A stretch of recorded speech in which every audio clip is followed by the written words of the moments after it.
मैं सबसे पहले मंच पर उपस्थित राजेश झा जी और ठाकुर जी को धन्यवाद देता हूं, आभार व्यक्त करता हूं कि आज आपने मुझे इस पवित्र भूमि पे बुलाया और आप सबसे संवाद करने का मुझे अवसर दिया है। मंच पर उपस्थित सभी वरिष्ठ जनों को मैं प्रणाम करता हूं, आप सबको प्रणाम करता हूं। अगले आधे एक घंटे तक आप सबसे मेरा आग्रह है, अगर फ़ोन साइलेंट कर लें तो अच्छा रहेगा, स्विच ऑफ नहीं कर सकते हैं तो। और केवल आपको सुनना नहीं है बल्कि लगातार हमसे बात करते रहना है। जब भी मैं कुछ पूछूं तो जो आपको ठीक लगे उसका इतना तेज़ी के साथ जवाब दीजिए कि आपकी आवाज़ यहाँ तक आ जाए। ये क्यों कह रहा हूँ, मेरे मित्र आए हुए हैं और आप लोगों का ये हमारा जो संवाद है लगभग 2 करोड़ लोगों तक जाएगा। अलग अलग यूट्यूब चैनल पे जाएगा, अलग अलग फेसबुक पेजेस पे जाएगा। सामान्यतया जो चर्चा हम करते हैं वो 1 से 2 करोड़ लोगों तक जाती है। तो 1 से 2 करोड़ लोगों तक केवल मेरी बात न जाए बल्कि आपकी बात भी जानी चाहिए। आज बाबा साहब अंबेडकर की जन्म तिथि भी है, जयंती भी है। हम उनके एक उसको तो जानते हैं कि उन्होंने अंत में बुद्धिज़्म एडॉप्ट कर लिया। वैसे भी अगर बुद्धिज़्म एडॉप्ट कर लिया तो भगवान बुद्ध तो विष्णु के अवतार हैं ही है, कोई विदेशी उन्होंने मजहब तो एडॉप्ट नहीं किया ना, बुद्धिज़्म एडॉप्ट किया।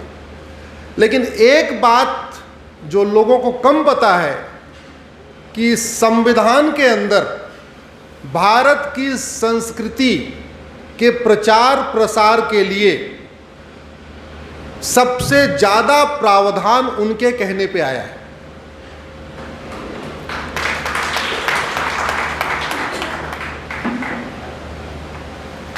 संविधान सभा में बाबा साहब अंबेडकर प्रथम व्यक्ति थे जिन्होंने कहा था कि भारत की राजभाषा संस्कृत होनी चाहिए, हिंदी भी नहीं, संस्कृत होनी चाहिए। और उन्होंने बाकायदा उसके लिए अपना प्रस्ताव पेश किया। ये दुख है कि उस समय भी कुछ लोगों को सेकुलरिज्म का कीड़ा काट रखा था। उस सेकुलरिज्म के कीड़े के कारण बाबा साहब अंबेडकर का प्रस्ताव पास नहीं हो पाया, नहीं तो आज भारत की राजभाषा हिंदी नहीं बल्कि संस्कृत होती। आर्टिकल 26 कहता है कि सभी मत पंथ संप्रदाय को अपने अपने धार्मिक स्थानों के प्रबंधन का अधिकार है, उसको मैनेज करने का अधिकार है, मेंटेन करने का अधिकार है। इस पर भी बाकी लोगों का भी योगदान था, लेकिन बाबा साहब अंबेडकर का प्रमुख योगदान था, जिसमें उन्होंने कहा था कि मठ मंदिरों का संचालन सरकार द्वारा नहीं बल्कि समाज द्वारा होना चाहिए। तो जिसकी आज हम चर्चा कर रहे हैं उसमें बहुत बड़ा योगदान उनका था। आर्टिकल 27 कहता है कि मजहब के आधार पे, धार्मिक आधार पे किसी से टैक्स नहीं लिया जाएगा और मठ मंदिरों का पैसा सरकार बिल्कुल नहीं लेगी। वो सारा का सारा पैसा धार्मिक प्रचार प्रसार में, धर्म के काम में ही आएगा। जो कुछ मठ मंदिरों पे चढ़ावा आएगा, पैसा आएगा, वो उन्हीं के ही काम आना चाहिए। ये प्रस्ताव आर्टिकल 27 का भी बाबा साहब अंबेडकर का था। आर्टिकल 29 में उन्होंने कहा कि सांस्कृतिक अधिकार, ये संविधान भारतीयों के लिए बन रहा है, विदेशियों के लिए नहीं बन रहा है। और भारत की संस्कृति को प्रोटेक्ट और प्रमोट करने की ड्यूटी भी सरकार की है, ये संविधान में है। आर्टिकल 351 में तो उससे 2 कदम आगे है।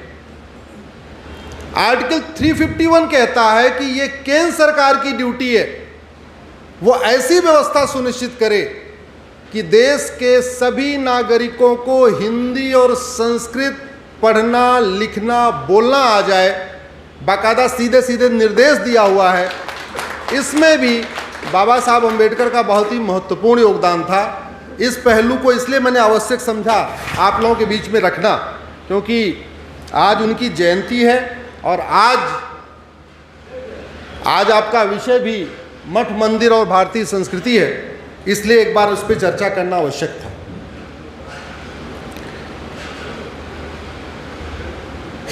यहाँ पे कितने ब्राह्मण समाज के लोग हैं? जरा जरा हाथ उठाएं जोर से। यहाँ बहुसंख्यक ब्राह्मण समाज के हैं। क्षत्रिय समाज के लोग हैं कुछ? क्या कुछ हैं? वैश्य समाज के लोग? अच्छा, बाकी कितने और लोग हैं? कम हैं। एक बार जितने हिंदू हैं सब लोग हाथ उठाएं अपना अपना। भारत माता की। सबसे ज्यादा संख्या कब आई? जोर से बोलिए। सबसे ज्यादा संख्या कब आई? ब्राह्मण थे कम थे, क्षत्रिय थे तब भी कम थे, वैश्य थे तब भी कम थे, वनवासी थे तब भी कम थे, और जैसे ही हिंदू बन गए संख्या, बस इतनी छोटी सी बात अगर हम समझ लें तो मुझे लगता है हमारी कई सारी समस्याओं का समाधान हो जाएगा।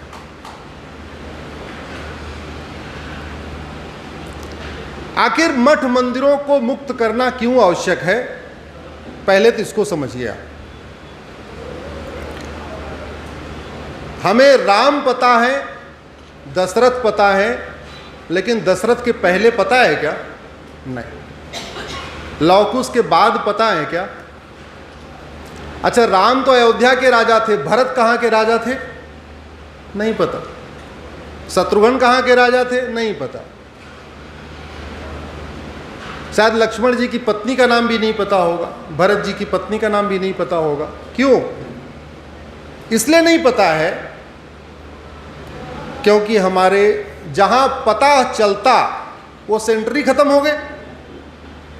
जहां इन विषयों पे चर्चा होती वहां किसी और का कब्जा हो गया, सरकारों का कब्जा हो गया, और जहां इस पर चर्चा होती वहां लोगों ने जाना भी छोड़ दिया। और इस पे इतनी बड़ी साजिश हुई कि ऐसे लगता है कि मठ मंदिर पे जो पैसा आ रहा है वो सारा पंडा लोग ले जा रहे हैं। मतलब बाहर के कैसी भी बना रखा है। आदमी 10,000 रुपये खर्च करके आता है ना देवघर, तो मुझे लगता है शायद 1,000 रुपये मंदिर में खर्च करता होगा। शेष 9,000 ट्रेन में, रेस्टोरेंट में, थोड़ा अपना कुछ सामान खरीदने में, कुछ कपड़ा खरीदने में, प्रसाद खरीदने में, ऑटो वाले को, टैक्सी वाले को। अगर वो 1,000 खर्च करता है देवघर में आके, तो मुश्किल से मैक्सिमम 100 रुपये मंदिर में आता है। 900 रुपये तो बाकी जगह खर्च हो जाता है। यानी 10% मंदिर में आता है, 90% बाकी खर्च होता है। आज के 2015 का बजट बन रहा था तो एक बैठक बुलाई गई थी, वित्त मंत्रालय की बैठक थी। उस बैठक में सबसे पूछा जा रहा था, भाई अपनी अपनी राय दीजिए, भारत की जीडीपी कैसे बढ़ानी है, भारत की जीडीपी को कैसे बढ़ाएं।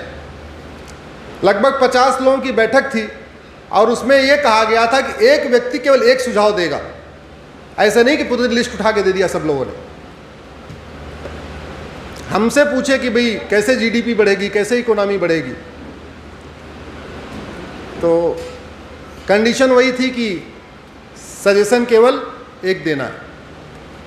मैंने कहा चारों धाम, 12 ज्योतिर्लिंग और 51 शक्तिपीठ को डेवलप कर दीजिए, भारत की इकोनॉमी 2% बढ़ जाएगी।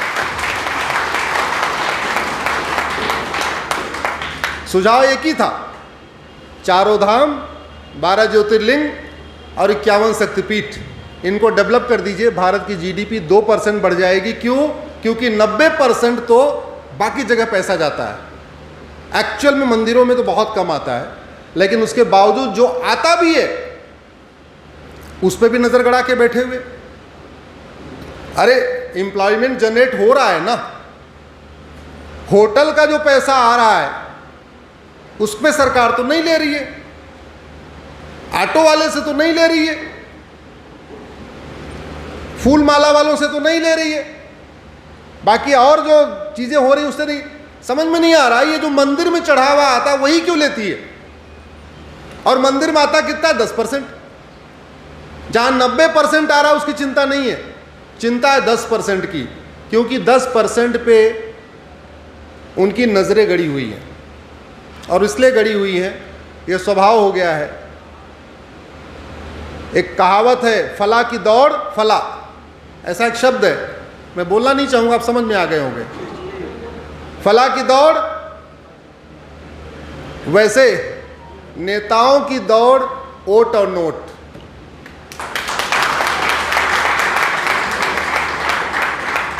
नेता सुबह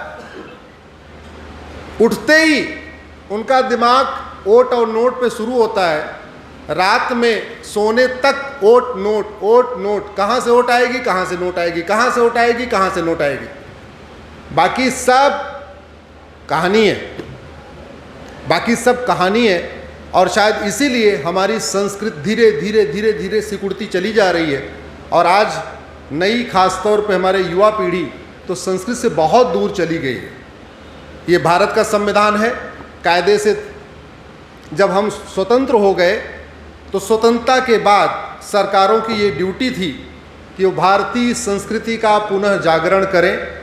जो हमारी संस्कृति 400-500 साल तक कहीं न कहीं दबी हुई थी मुगलों और अंग्रेज़ों के कारण, उसका पुनर्जागरण करें। जो कुरीतियाँ आ गई थी उन कुरीतियों को ख़त्म करने की दिशा में आगे बढ़ें। जो और भी बहुत सारी चीज़ें आ गई हैं, सामाजिक कुरीतियाँ, आर्थिक कुरीतियाँ, राजनीतिक कुरीतियाँ, उनको ख़त्म करके आगे बढ़ें। वो करने की बजाय हमारी ज़्यादातर नेता, ज़्यादातर पॉलिटिकल पार्टियाँ केवल वोट और note, vote note, vote note, इसी के चक्कर में लगे रहे। और कभी आप गहराई से सोचना, अभी मत बताना, लेकिन चिंतन करना, आज तक किसी नेता ने कोई ऐसा काम न किया हो जिसमें उसको वोट और नोट के बिना किया। सड़क बनती है, वोट मिलती है और नोट मिलती है, जहां से सड़क गुजरती है वहां से वोट मिलती है, और जितने का टेंडर होता है उसका 20% वापस। स्कूल बनता है, जहां स्कूल बनता है वहां से वोट मिलती है, और स्कूल का जितना टेंडर होता है उसका 20%। हॉस्पिटल बनता है, जहां बनता है वहां से वोट मिलती है, और जितने का टेंडर हुआ उसका 20%। 20 तो मैं मिनिमम कह रहा हूं, यहाँ इधर कुछ हो सकता है, इधर अलग रेट होगा, सामान्यतः 20% होता है, ज़्यादा इधर।